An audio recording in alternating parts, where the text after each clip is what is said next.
Yeah, this talk is about SMS, external SMS interface for Osmo MSC, not USSD anymore. And I'm going to talk about SMS in general. What is it? Some interesting facts about SMS. How does it work in commercial networks, MAP or TCAP based, and how is it implemented in Osmocom infrastructure. So what's SMS for a regular user? It's a kind of service that enables you to exchange short text messages, and it's basically available in almost any network and supported by almost any phone today. And for an Osmocom developer, it's first of all it's a protocol stack, and it's kind of complicated protocol stack. There is like control layer, relay layer, transport layer, and only then application layer. That's exactly where you type your text. And it's a nice target for fuzzing. There is a talk, SMS of this. And they actually managed to break some phones during this fuzzing session. If you're interested, you can check it out. And some the most important specifications, as Harald already mentioned, there are basically two kinds of SMS. One is cell broadcast, and this is behind the scope of my talk. I'm going to talk about point-to-point SMS. Well, the first specification is mostly about the transport protocol. The second one is about the control protocol and the relay protocol. And of course, MAP, it describes how should different parts of the core network infrastructure interact with each other. So some history. The initial idea of having short messages appeared in early 80s. So there was kind of cooperation between two German and French guys. I don't remember exactly. Friedhelm Hillebrand, and Bernard Gilli. Oh. Anyone knows how to pronounce this correctly? Gilbert. Okay. I don't know where it is. And the second line, yes. Anyway, so in 1984 they developed the initial context of SMS, concept of SMS messages, and the key idea was to use signaling channels of GSM. At that time, it was highly voice optimized, and we see similar problem today with LTE. It's a pure packet switched, and there is almost nothing for SMS and for USSD and even calls. And Hillebrand actually analyzed some teletext messages and something else, I don't remember, and decided that this limitation, 167V characters, should be enough for everyone to express all the minds. And Twitter actually is following quite similar limitation, but actually it's 140, as far as I remember, for any kind of... Well, because you can tweet using SMS. Yeah, and the prefix is wider.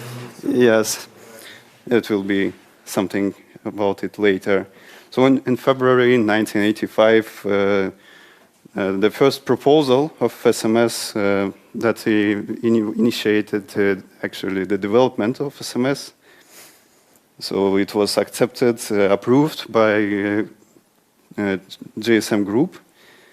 And in GSM 0203, there were specified two types of SMS, SMS point-to-point and SMS telebroadcast. And in December of 1992, the first SMS message with text "Merry Christmas" was sent. And it was in the UK over a Vodafone network. And then in 2010, around 6 trillion SMS text messages were sent. And today, I think they are mostly deprecated by some instant messengers like Telegram and so on. They don't need to pay. But still, they are actively used for like two-factor authentication or some different notifications and so on. So some interesting facts about SMS. Like SMS can not only be sent to your phone, it can be sent to your SIM card or from SIM card. And you can watch The Secret Life of SIM Cards for more details. They can also like establish GPRS channels. That's not the limit. And another interesting fact is that the SMS can be basically sent over GPRS, and that's more efficient, unlike SDCCH, because packet switch domain is kind of TDMA over TDMA, and multiple subscribers can share the same time slot. And I think, personally, that silent SMS doesn't make any sense, because you can basically just establish an SDCCH channel, and the result would be the same. If you have any ideas about it. You can establish a channel if you have control over the base station or the BSC, but if you're an outside operator and you have only interface to a SMSP, then silent SMS makes sense because you don't control the network. So whatever the network operator is providing a service to law enforcement or whatever, their silent SMS makes sense. But I think they could provide some kind of service that would just establish an SDCH channel instead of designing this behavior of mobile station just to receive and not indicate this SMS arrival. You have SMS going to SIM card and stuff like that, like applications, other than the showing to the user? Yes, yes. But this silent SMS, I don't know, for me it's kind of useless. Just to establish a channel. Maybe there are some other use cases. I mean, if you want something to establish a channel which is both authenticated and... Yeah. Yes. If you want to establish a channel that is authenticated and ciphered, at one timeout, you actually have to start a transaction with the MS and actually do something. Okay, makes sense. So that could be used for that. Okay, and as I already mentioned, you can tweet using SMS. And I think Twitter was inspired by this limitation. And why do we need an external interface for SMS? Well, we have kind of built-in SMS center in Osmocom, but it's a kind of rudimentary implementation from old network-in-the-box times. It's very limited and buggy.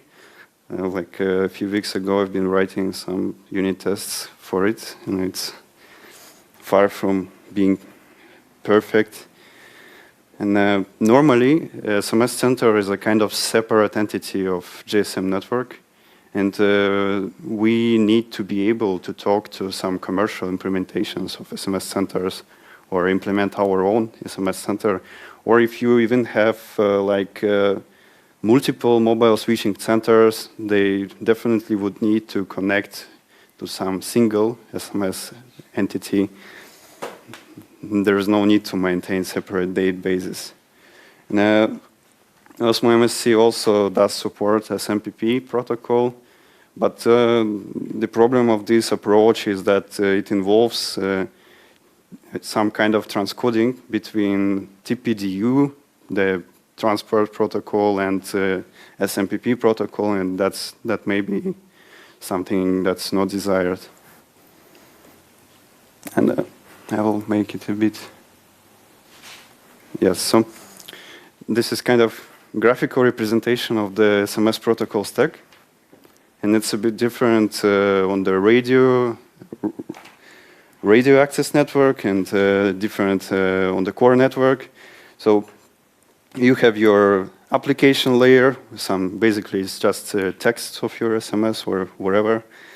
You optionally might have user data header. It's used in case of multi-part SMS, where you can indicate which part is it and how many of them is still pending. There is also next is the transport layer, transport protocol. This is probably the most interesting protocol. It's lots of fields. You can check the specifications. Relay protocol is basically used to acknowledge the reception and storage of SMS. It means that some entity has received this message and it was stored, and there is no need to care about it. And the control protocol is used just to acknowledge reception, but not storage of SMS. And when it comes to MSC, we basically replace both control and relay protocols with map. So we encapsulate the TPDU together with the application part into map forward short message, and then it travels to some SMS center or some other gateway MSC. So there's some messages, the most important for us, as you can see, CP protocol is quite easy.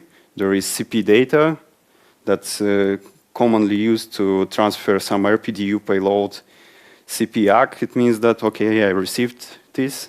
And CP error means that something wasn't received, or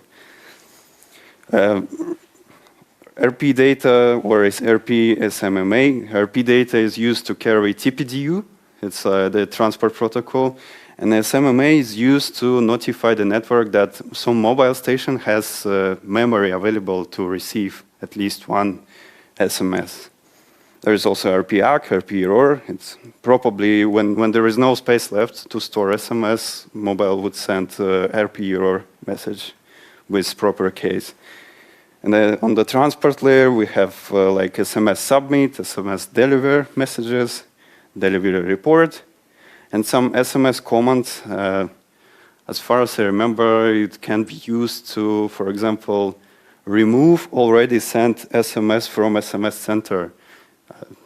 There was something about this in specifications, or even modify. So you can basically send some SMS and then modify it if you are quick enough, I think. So that's how it works in commercial networks. There is SMS center, there is mobile station. So when you send some mobile originated SMS, first of all, of course, the channel establishment, authentication and ciphering optionally happening between the MSC and the mobile station, or sometimes SGSN also can be kind of a relaying entity of mobile originated or mobile terminated SMS. Mobile station basically sends CP data, like not SMS submit encapsulated into RP data, encapsulated into CP data. The network just confirms that it just received this payload and sends, now it requests some information from the VLR. And usually some commercial networks have kind of gateway MSC. So it's kind of central router for commercial networks. So your serving MSC basically initiates TCAP transaction to the gateway mobile switching centers and forwards the TPDU payload inside this map mobile originated forward short message.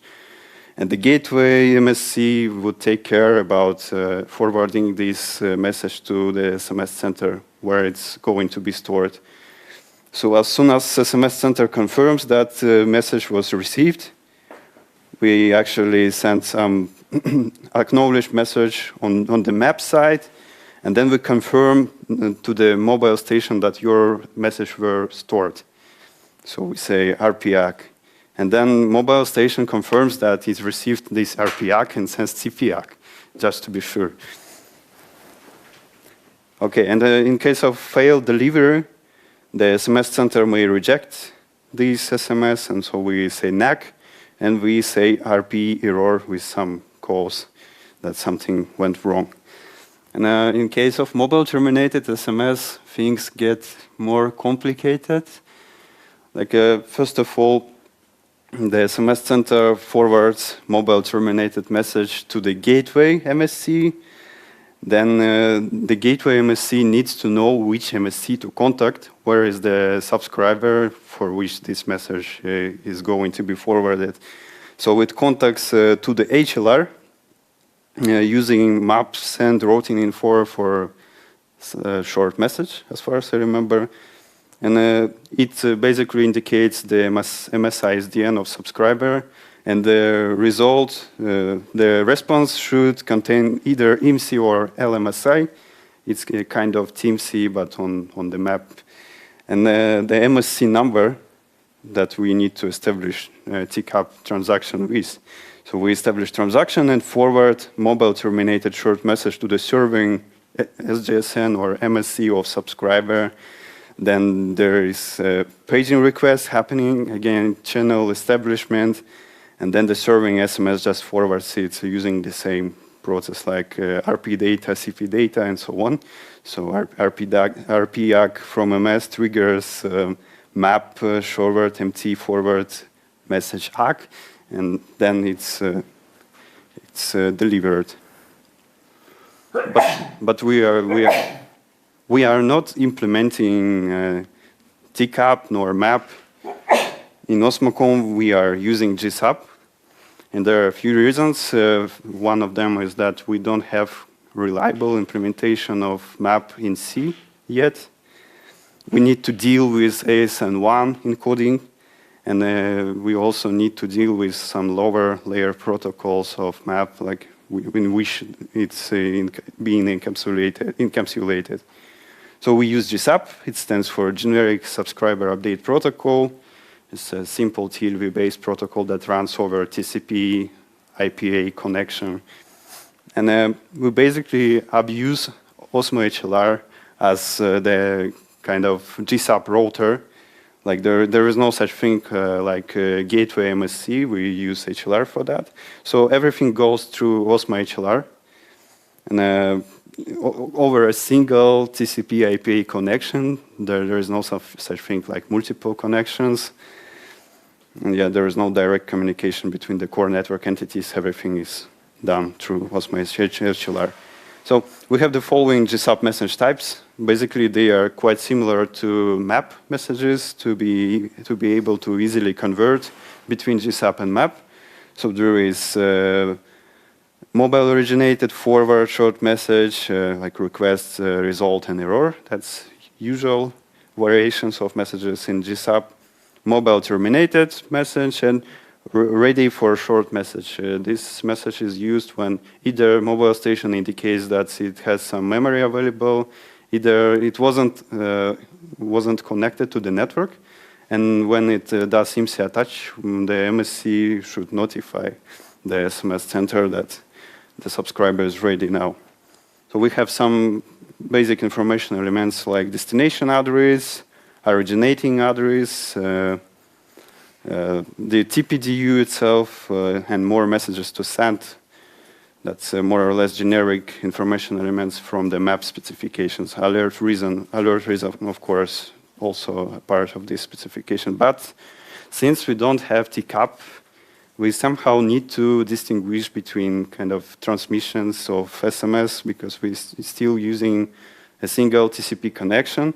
So we basically expose RP message reference that's used to kind of properly ask to some, like to acknowledge some RP data or indicate some error. And we also expose the cause information element because we don't implement any kind of mapping between generic cause and RP specific. So that's how it looks like, or probably. So the first part is the same. Mobile station establishes some SDCCH channel, for example, sends RP data with SMS submit. The network forwards it directly to the HLR using mobile originated forward short message request. HLR should look for the destination address and should find the SMS center and just forward this message to the SMS center. And from the SMS center, we get either the result, which means successful delivery of this SMS, so we RP acknowledge the SMS. Either we get some error and we indicate this to the mobile station, so it's quite simple. And mobile terminated SMS delivery is a bit more complicated. I don't know. Can you see it or not? On the top part, we have like SMS center basically initiates mobile terminated SMS transmission. And at that point, it doesn't know the message reference that's going to be used because it's assigned by Osmo MSC. So we use any invalid value for message reference. So it's getting forwarded to Osmo HLR. Osmo HLR connects to Osmo MSC, forwards this message. Then Osmo MSC establishes an SDCCH channel with subscriber and just forwards it. So we also get either empty forward SM result or error message.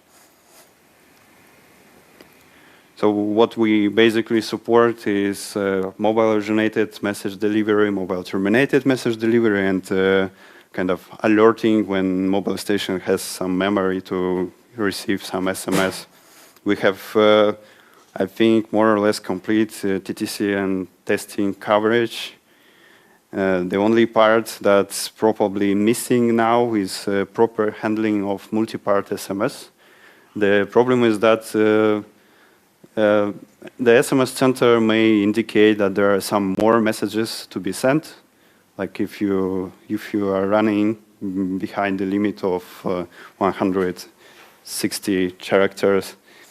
So the MSC should basically keep connection until the last part.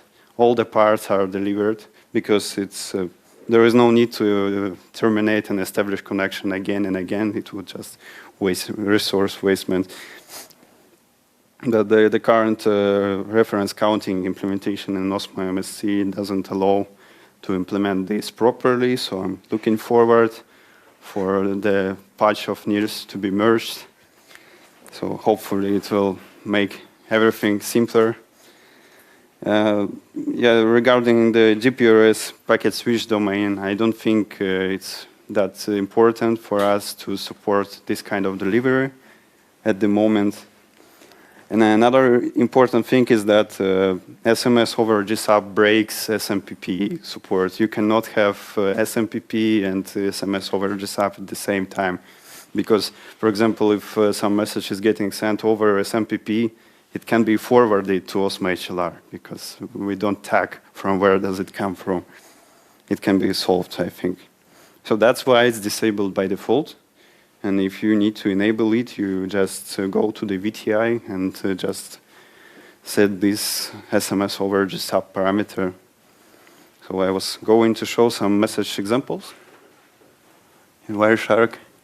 The recent version of Wireshark should support all GSUP messages we have at the moment. And here is what's happening. So this is mobile-originated mobile-originated SMS transmission. So mobile station initiates a connection with service request with short message service, and then it just sends the, as I already said, RP data inside CP data. So the network does acknowledge reception of this, and then it basically forwards to the HLR. I will somehow make it bigger. So IMSI is a mandatory part of every GSUP message. Then we have message reference. It was 42 in this particular example. We have destination address. It's most likely the number of SMS center. And we have originating addresses that's just MSI SDN of subscriber that sent this SMS. And we simply encapsulate TPDU of SMS into our GSUP message, just like map does. So there was no text. And then we receive acknowledgement for that message reference. It means that SMS was delivered. There is also, I think, ready for short message. Yes, it when the mobile station notifies that it has some memory available, so we just forward it to the HLR, to the SMS center. There is mobile terminated message example. So it's this moment Osmo HLR initiates transmission to Osmo MSC. Then we initiate paging procedure. Then we get paging response, send this to the mobile station, and so on.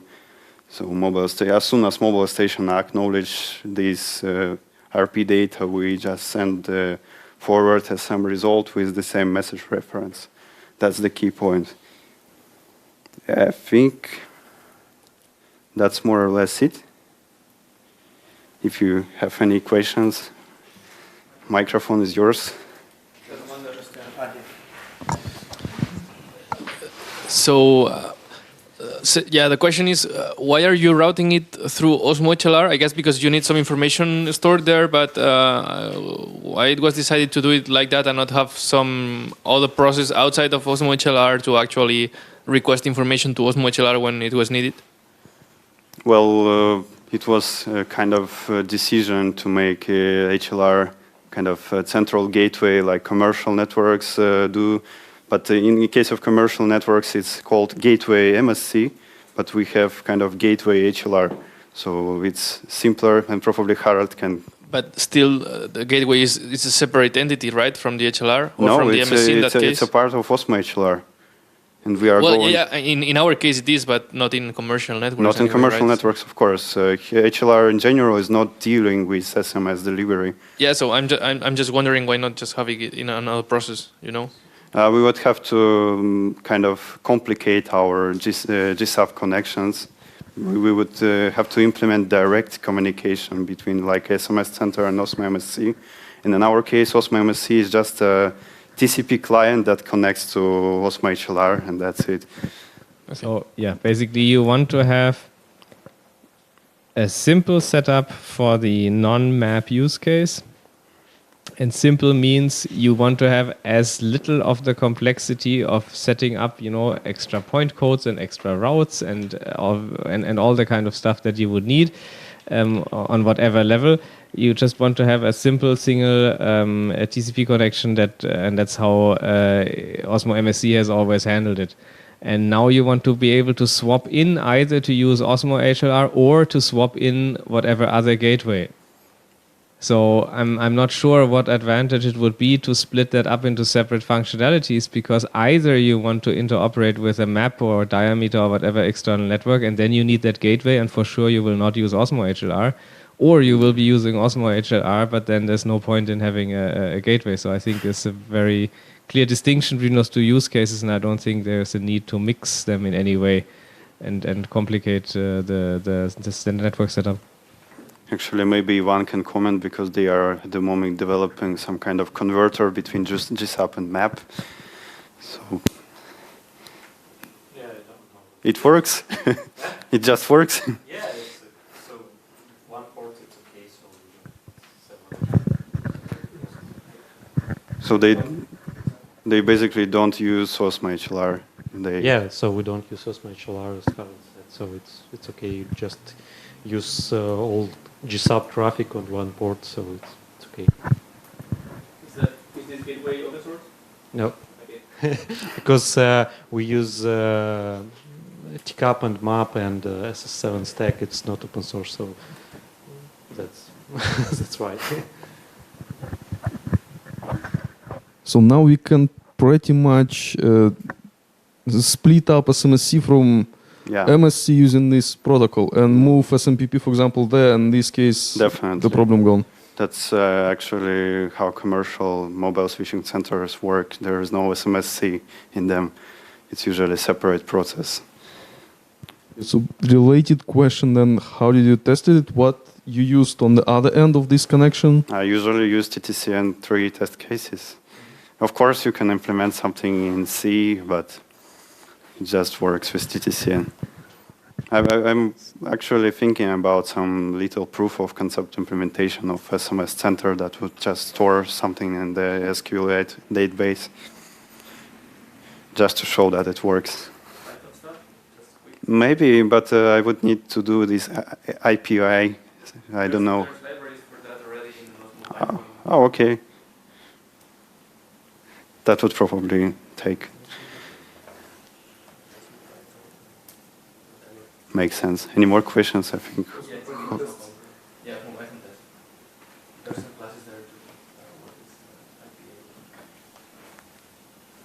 I think Holger had some questions. No, Ah, it's resolved. okay. Thanks. Thank you.